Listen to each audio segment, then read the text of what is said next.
We're taught how to read and we're taught how to write, but we're not taught fine communication skills. And it's no surprise that couples come for counselling because they're just not seeing eye to eye, and they're fighting, and they're arguing, and their parenting styles may be totally different. To exasperate this, there might have been a discovery of an addiction or even a discovery of infidelity of some way or form. So we're taught how to read and we're taught how to write, but we're not taught fine communication skills. And some of the biggest causes of distress in relationships is miscommunication or the lack of communication. And I'm just going to go through with you, 4 things that are very common when people present with issues with communications in their relationship. And the first thing that's damaging to the relationship, if we talk about criticism, that's attacking your partner's personality, usually in the intent of making yourself right and your partner wrong. So there comes generalizations like you're always, you never, you're the type of person. All of those things then put the protective barrier up in your partner, and you're not going to get any result from a discussion when you're criticizing.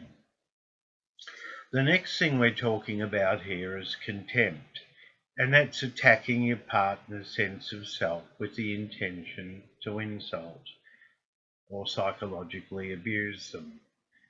That's including name calling. That's including hostile humour, sarcasm, perhaps mockery. The body language and the voice, the all seen it, the rolling of the eyes or the curling of your upper lip. And they're all contemptuous. And again, just to reiterate, if that comes up, then your partner is going to put the protective barrier up.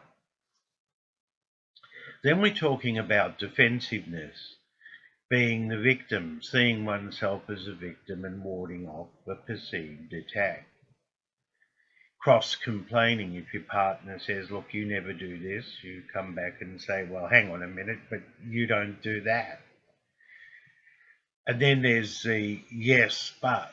Yes, you're right, but I'm right. Repeating yourself without paying attention to what the other person is saying. And then the fourth damaging one is called stonewalling, or it's withdrawing from the relationship to avoid this conflict. And partners might think at this stage they tried to be neutral, but what they do is they provide stony silence. The monosyllable mutterings, changing of the subject, removing themselves physically, just leaving the room, and that silent treatment that go on for days.